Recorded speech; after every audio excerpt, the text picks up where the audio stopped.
नमस्कार मंडळी, पुन्हा एकदा तुम्हा सर्वांचं आपल्या व्लॉग्स विथ राहुल एम.एच. आकरा या यूट्यूब चॅनलमध्ये सहर्ष स्वागत. आज आपण भेट देणार आहोत सोमेश्वर मंदिर पाषाण आणि त्याची माहिती जाणून घेणार आहोत. तत्पूर्वी जर तुम्ही आपल्या चॅनलला सबस्क्राईब केलं नसेल तर लगेचच सबस्क्राईब करा आणि व्हिडिओ पाहून झाल्यावर लाईक, शेअर आणि कमेंट करून सांगायला विसरू नका तुम्हाला व्हिडिओ कसा वाटला. चला तर बघूयात सोमेश्वर मंदिर. प्रथमतः सोमेश्वर मंदिराला भेट देताना लक्षात ठेवण्याच्या काही गोष्टी. सोमेश्वर मंदिरात जाऊन पवित्र शिवलिंगाचे दर्शन घेण्यासाठी पुरुष आणि महिलांनी पारंपरिक पोशाख परिधान करणे आवश्यक आहे आणि जर अभिषेक करण्यासाठी आणि दर्शन घेण्यासाठी पुरुषांनी कुर्ता पायजामा किंवा धोती घालावा आणि महिलांनी साडी नेसावी. तर ही होती इथली महत्त्वाची सूचना. त्यानंतर आपण मंदिरात प्रवेश केल्यावर समोरच पहिले दर्शन होते ते गणेशाचे. ही गणेशाची मूर्ती अतिशय देखणी मूर्ती आहे, जी भल्या मोठ्या दीपमाळेमध्ये असणाऱ्या छोट्या मंदिरात आहे.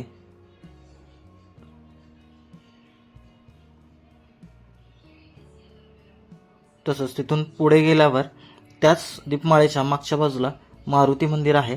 900 वर्षाहून अधिक जुने सोमेश्वर मंदिर, ज्याला सोमेश्वरवाडी म्हणूनही ओळखले जाते, हे देशातील सर्वात जुन्या शिवमंदिरांपैकी एक आहे.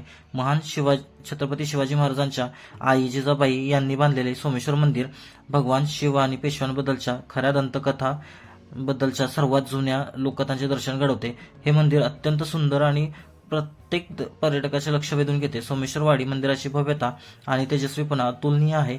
येथील शिवलिंग स्वयंभू आहे आणि ते पाहण्यासाठी येणाऱ्या प्रत्येकाचे दर्शन वेधून घेते. स्वयंभू शिवलिंग हे मंदिर स्वयंभू म्हणून ओळखल्या जाणाऱ्या शिवलिंगासाठी प्रसिद्ध आहे. इतर जुन्या शिवमंदिरांप्रमाणे येथील शिवलिंग देखील जमिनीपासून खाली आहे. मंदिराच्या आतील गर्भगृहातून ते जवळून पाहता येते, जे अलीकडेच भाविकांसाठी बंद करण्यात आले आहे. दर्शनासाठी भाविकांना शिवलिंगापासून सुमारे 10 फूट अंतरावर प्रवेश आहे. मंदिराबद्दल सोमेश्वरवाडी हे हेमाडपंथी शैलीत काळ्या दगडात बांधलेले हे मंदिर आहे. सुमारे 900 वर्षापूर्वीचे हे जुने आहे आणि ते महान छत्रपती शिवाजी महाराज आणि इतरांच्या पौराणिक विजयांचे साक्षीदार आहेत. हे मंदिर नदीच्या काठावर बांधले गेले आहे आणि ते चक्रतीर्थ नावाच्या वर्षभर वाहणाऱ्या नैसर्गिक झऱ्याला लागून आहे. सोमेश्वर मंदिराजवळील आणखी एक प्रमुख पर्यटन आकर्षण म्हणजे पूर्तीदेवी पद्मावतीचे मंदिर. 3.5 एकर क्षेत्रात पसरलेल्या या मंदिराला पश्चिम, दक्षिण आणि पूर्वेला 3 मुख्य प्रवेशद्वार आहेत. उत्तरेकडील एक विशाल हवनकुंड आहे. अशा या सुंदर मंदिराला नक्की भेट द्या. सोमेश्वर मंदिरात केवळ लोककथा आणि सांस्कृतिक कथाच नाहीत, तर इसवी सन 950 च्या सुमारास यादव काळात एक सन्माननीय उल्लेख देखील आहे. हे ठिकाण एक जागृत ठिकाण मानले जात असे, जिथे राजमाता जिजाऊ प्रार्थना करण्यासाठी येत असत. हे 1640 ते 1650 च्या सुमारास घडते, जेव्हा लहानपणी छत्रपती शिवाजी महाराज देखील प्रार्थना करण्यासाठी येत असत आणि या ठिकाणाला पेठ जिजापूर म्हणूनही ओळखले जाते.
तसंच या मंदिराच्याच बाजूला 12 ज्योतिर्लिंगाची प्रतिकृती निर्माण केलेल्या आहेत. त्या अतिशय सुंदर प्रकारे दाखवण्यात आलेल्या आहेत. त्यामध्ये पहिले आहे सोमनाथ, त्यानंतर मल्लिकार्जुन, महाकालेश्वर, ओंकारेश्वर, वैजनाथ, भीमाशंकर, रामेश्वर, नागनाथ, विश्वेश्वर, त्र्यंबकेश्वर, केदारनाथ आणि गृणेश्वर हे अशा अप्रतिम अशा प्रतिकृतीत निर्माण करण्यात आलेल्या आहेत. आणि व्हिडिओ शेवटपर्यंत पाहिल्याबद्दल तुम्हा सर्वांचं धन्यवाद.